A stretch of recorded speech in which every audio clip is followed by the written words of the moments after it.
আসসালামু আলাইকুম, কেমন আছেন সবাই? নিশ্চয় ভালো। আজকে আপনাদের জন্য নতুন কোনো রেসিপি আনিনি।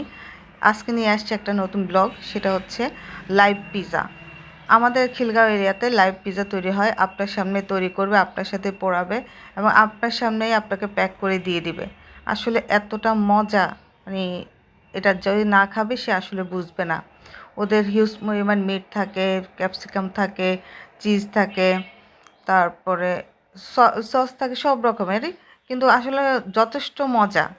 আর এই যে আমার সিরিয়ালটা আসলে 43, এদের সিরিয়ালের বাইরে এরা দিতে পারে না।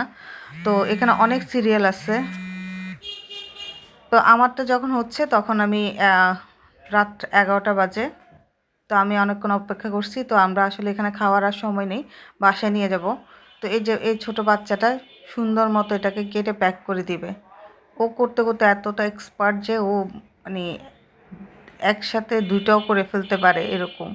তো এই যে দেখেন পিৎজাটার মধ্যে যথেষ্ট পরিমাণ মিট ছিল, চিজ ছিল, সস ছিল, সবই ছিল। আসলে ওরা অনেক কিছু আমাদের সামনে তৈরি করেছে, হয়তো অনেক কিছুর নাম আমি জানিও না। তো আমার বাচ্চা বা আমরা খুব খেয়ে মজা পেয়েছি। এখানে সিরিয়াল পাওয়াটা আসলে অনেক দুষ্কর, কারণ যদি আপনি এখানে বসে খেতে চান, প্রচুর পরিমাণের মানুষ থাকে যারা সিরিয়াল ধরে বসে থাকে। তো দেখা যায় ওই সময়টা থাকে না যে এখানে বসে খাবো। তো পরে বাধ্য হয়ে আমরা বাসার জন্য পার্সেল নিতে হয়েছে। তো ওরা আবার যথেষ্ট আন্তরিক,